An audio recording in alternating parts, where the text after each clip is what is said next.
Let's welcome him in because we have a very limited time with Steve. So we'll welcome him into the broadcast now live from Paycom Center there in Oklahoma City.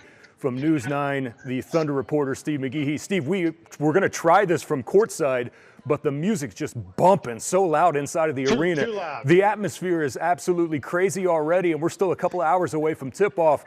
What's it like from your perspective right now as you are technically where they're going to have post-game, but you've been out and about for the biggest part of the day. What's the energy level like right now? Yeah, I am sitting at the post-game table, so the coaches actually, no, this will be where the Thunder talk after the game, not the Timberwolves. This is where the Thunder will talk after the game. A new setup here, but the atmosphere, you just walk out in that court and you see all the national Windhorse, Kendrick Perkins, Dave McMenamin from ESPN. You see, okay, this is a big game. We're back, and it's been a while. It's been 9 years since the Thunder have been in the Western Conference Finals, so you kind of forget that feeling and all the extracurricular activity that's going on the court, and there's a bunch of it going on. The baselines are full. Somehow we found a corner spot there on the baseline right by the Thunder bench. So, but it's a fun feel. For me, not nervous yet, but I'm sure I'll be a little nervous for the Thunder in about an hour 45 when the tip off around I think 7:40. I'm happy because no more 8:40 start times. Yes. We're going to start around 7:40. I love it. I love it. I love it. Give me all the 7:30 starts in the world, Steve. I think that's best for everybody, especially you. We talked about this on the pod after Game 7 in the victory over the Nuggets. It's still wild to think that here we were just 2 years ago, and these two teams were fighting for, the 8th spot in the play-in game. Now, the T-Wolves were there last year playing for a Western Conference championship, and now it's the Thunder. But these are still two teams that have been on this kind of trajectory to get to this point to face each other. Yeah, it's kind of like this was meant to be, these two teams meeting for the right to go to the NBA Finals and play the Knicks or the Pacers. Oh, by the way, tip-off at 7:43, according to this official guideline. So if it's not 7:30, it's 7:43. But, yeah, 2 years ago, I was at that game. Oklahoma City wasn't ready for that moment. They were just still learning how to play together. Of course, there was no Chet Holmgren, so I had a feeling Minnesota was going to win that game. I think they won by 25 points. And Minnesota back in the Western Conference Finals for the second year in a row. They lost to Denver last year. Actually, Oklahoma City did better against Dallas, not Denver, but Oklahoma City did better against Dallas last year than Minnesota did in the Western Conference Finals. So Minnesota comes in here with a chip on their shoulders, going to their shoot-around this morning. They looked very relaxed. They looked like they had been there and done that before. So I don't think nerves will be a problem for them, maybe for Oklahoma City, just like it was in game number 7 just 2 days ago against Denver. If you go to news9.com right now, you can see my 5 keys to the game for tonight for Game 1. I'll ask you, Steve, some of what you think are the most important keys for the Thunder in Game 1. And just right off the bat, to me, this is going to be a series of matchups. I think it's fascinating to find out who the Thunder are going to try to guard with Julius Randle. I think there are a couple of other elements as well that excite me for when the Thunder is on offense and what Minnesota tries to do defensively. But let's run through a few of your keys here early on before Game 1. Well, it's hard to. This first game is going to be show and tell for both sides. Here's what we're going to do. Is it going to work? Is it not going to work? Okay, we'll adjust. So it's going to be a game of adjustments, and then everyone adjusts after game number 1. But for the Thunder, they have to lean on what they did primarily in the last couple of minutes of the first quarter, second quarter, third quarter, and then on to the fourth quarter. Keep that momentum with them. If the Thunder can play defense like they did in Game 7 against Denver, they're going to be just fine. Shooting was an issue in that Denver series. They must shoot better, especially behind the line. And one of the issues that Denver, I keep saying Denver, you know why? Because we were played with it for 2 weeks. So Minnesota, not Denver. But the thing that concerns me about Minnesota the most is not Anthony Edwards, not Rudy Gobert. It's their 6'9" guys, Julius Randle, Naz Reid, and his name has escaped me. Oh, it's Jaden McDaniels. Those guys have given the Thunder problems in the past. Not so more Julius Randle, but the other two guys, they're long and athletic, and they can really they're trying to get Shea, get the ball out of his hands. They'll try to trap him at half court. But Shea at this point seen everything. But Randle, Naz Reid, and McDaniels, those are the 3 guys that I'm concerned with as the Thunder take on the Minnesota Timberwolves. And Mike Conley's a veteran. been there, done that. So he's going to knock down some key shots, I'm sure, as well. But those 3-6-9 guys could be a problem for Oklahoma City. By the way, a little trivia, Mike Conley, 103 playoff starts for him. He leads every one of the 4 teams that are left in the playoffs from playoff starters. Gobert has 79, by the way, just in case you were wondering. Quickly, let's hear from Mark Daigneault. These 2 teams played each other. They split the season series, but there were a lot of injuries, not only on the Timberwolves side, but on the Thunder side as well. Here's Mark on that very point. Yeah, I mean, we played them 4 times, but only once when they were whole. We were not fully whole yet, so there's always stuff you can take from those games. Definitely from a personnel standpoint, we have familiarity with a lot of their players from previous seasons even, but apples to apples, I don't know if those games are like, the perfect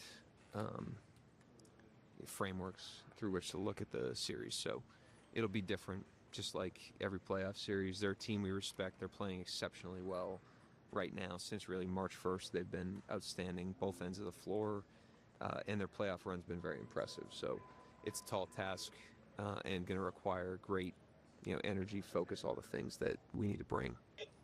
Steve, we'll get to questions that the viewers might have coming up here in just one second, but some of your thoughts on what Mark said. I do think there's an element of that you can take and kind of crumple it up and throw it out the window. The one little bit, though, that does intrigue me is Minnesota watching Denver zone. Now, they didn't play a whole ton of that during the regular season, but against the Thunder, they did. Now, it's a different type of zone than what we saw Denver employ against the Thunder, but I wonder how much of that they'll take away and how much of that little portion during the regular season that they'll implement tonight in Game 1. They'll lean on it a little bit, but I think this is a team that loves to play man-to-man pressure defense. They'll pick you up at half court if they have to. They love to put stress on the basketball, just like Oklahoma City does with the opponent. So this, they're going to – I'm sure they see some things that Denver did that worked well against the Thunder. They'll try to emulate that a bit. But, again, it comes down to McDaniels, Naz Reid, and why can I never remember all 3 names? Naz Reid, Randall, and McDaniels. Those are the 3 guys that are going to put pressure on Shea, trying to get the ball out of his hand. But they'll look at a little bit of things that Denver did, but Minnesota has their own method to this. And last time they played here, they won. Thunder had a nice lead. They gave it away late, lost in overtime. But the one thing that concerns me about this, Minnesota beat the Thunder without Gobert and without Julius Randle. And that's when that tall athleticism really struggled. The Thunder really struggled with it. So if they're able to beat the Thunder with missing those 2 guys, this kind of shows you how bigger the challenge is compared to Denver. Well, they had the 25-point comeback, and a lot of that was with Ant on the bench, and that was when they kind of implemented that zone a little bit. Let's get to some of these questions, Steve. Gary Lee asked the question, do you think the bookmakers are right with the Thunder? I do, ! Now, the Thunder are by far the favorite here for the 4 teams that are remaining. Minnesota's right after them, but, I mean, they build those palaces in the desert for a reason, right? They're typically right on the money. Yeah, they're not there to lose money, to make money. So I'm not going to say take the Thunder and take this, but usually the Vegas odd makers are right. It's amazing how they have inside information. Not sure how they get it. I don't want to know how they get it. But it sounds right. Thunder 68 wins. That wasn't a fluke. They won at Boston. They won at Milwaukee. They won at Detroit. They won at the Lakers. They won at the Clippers twice. So they have a good team here. So does Minnesota. So the home court advantage, I think, will definitely help. KCD says Thunder by 20. T-Wolves can't shoot threes on the road. Dante, the disaster is coming. He was so bad in the last 2 series. Okay, he didn't shoot that well, but Minnesota shoots a high volume of threes. They were 6th in the league during the regular season. The Thunder were 28th in the league in giving up threes. They've shown the ability that they can hit those outside shots, especially now with Anthony Edwards. That's a part of his game that he's really developed. Yeah, watch out for those Naz Reid corner threes. He hit a few against the Thunder in the regular season when that stretch. They played him 4 times in like 29 or 30 days. So it's been a while since they've met. But DiVincenzo, hopefully he doesn't warm up here. He has a chance to. I mean, they have him there for a reason to knock down 3-pointers. What are we looking at here? Game 7? Yeah, a little game 7 action for sure. That was there. Okay, that place was rocking. It was rocking, and I'm sure it's going to be that way tonight. And I don't know if that really factored into Denver at all. Those guys have played in big games before, but that was probably one of the loudest. It's got to be top 2 loudest, crowd-wise here in Oklahoma City, since they've been here in OKC. It was extremely loud. Andy And Miller maybe says the loudest of all time. it might have been. Everyone that was there says the exact same thing. Andy Miller says, are there any role players that you can think of that can break through and be difference makers in this upcoming series? For the Thunder? Yeah, let's go with both. You take the Thunder, and I'll take the T-Wolves. Well, DiVincenzo can be a difference maker if he starts knocking down those shots. That's something they have to be concerned about. I don't care about what he hasn't done in the previous playoff matchups. It's all over. 0-0 mentality, and he's going to, hopefully doesn't burn up the nets against the Thunder. But for OKC, maybe Isaiah Joe. He didn't really chance to get into too many games except for game 2 when it was a blowout against Denver. He missed some shots, and Mark pulled him immediately in some of the games. So he hasn't had a chance to play very much. He could be a difference maker in this series as well. But, that Thunder bench is so deep. They could go with Cason Wallace, Aaron Wiggins, Jay Will. Kendrick Williams didn't play much against Denver. He could be a factor in this series. So there are so many things, but I would like to see more from not Isaiah Hartenstein, but from Isaiah Joe. And, of course, Alex Caruso. We know what he's going to deliver in this series as well. So hopefully he gets at least 30 minutes tonight, because he is definitely a difference maker in this situation. We could even see Caruso on Randall for a little bit. I'll go with one of mine, and that's Jaden McDaniels, who you've talked about. I thought he's played incredibly well. He's really starting to hit that outside 3, and he hasn't really hit them consistently through the regular season, but here in the playoffs, he's played incredibly well on top of what Julius Randle has turned into. A couple of more questions here before we wrap up. I know you got a busy night ahead of you. Do you think the rest for the Timberwolves after round 2 will help them or hurt them in game 1 tonight?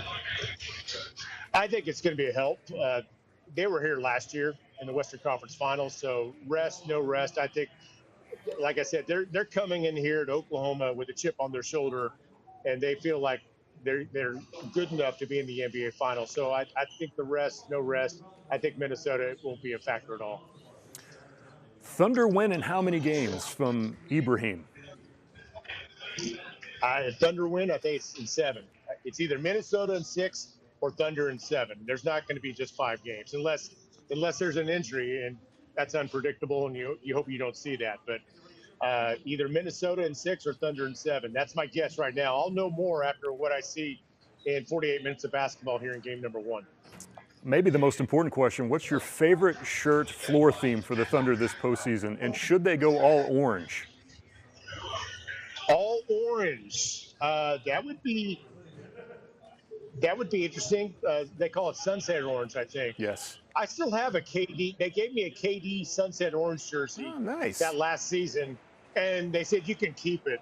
They didn't want it back, so maybe they knew he was leaving already. But I would like to see orange. Maybe go blue, orange, white, and maybe that's too distracting for the players. But I like the all white theme. I like the all blue. I like the white and blue.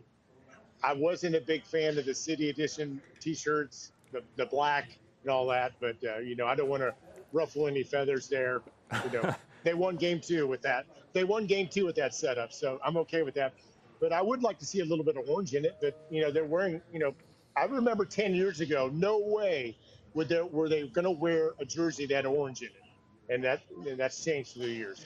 It has changed through the years. By the way, the all orange is going to be a no for me, dog. I do like the City Edition uniforms with the all black theme, and then how they black out the arena. I personally like that, and I know the record wasn't what everyone wanted it to be, but I think that that's a very sharp look. And final question, this one from Matt. He says, is there anyone outside of Ant that can hurt the Thunder?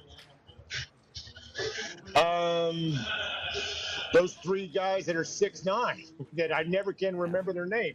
Naz Reid, Julius Randle, and Jaden McDaniels. There you go. Those are the 3 guys that I am most worried about. Ant's going to get his points. He's going to have a 25-point game. He's going to have a 35-point game. He's going to have a 40-point game. It's those 3 guys that I'm worried about, primarily with their defense and obviously on offense as well, because I've seen what they do against the Thunder in previous games. Final one, Steve. Thunder win tonight if?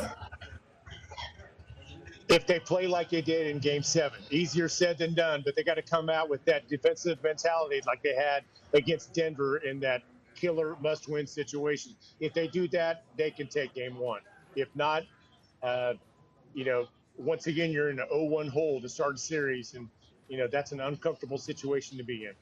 Big key for me tonight is how many turnovers can the Thunder force? You know, Minnesota was terrible at taking care of the basketball through the course of the regular season. They were 19th in the league. They're even worse in the playoffs so far.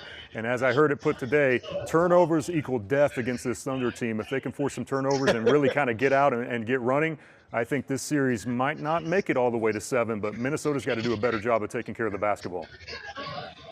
Yeah, I hope you're right there. I like your line of thinking there, but I still say Minnesota in 6 or Thunder in 7 as of right now. But I can change my mind. If I was right all the time, the Buffalo Bills would have won 4 Super Bowls. So don't count on me for true predictions.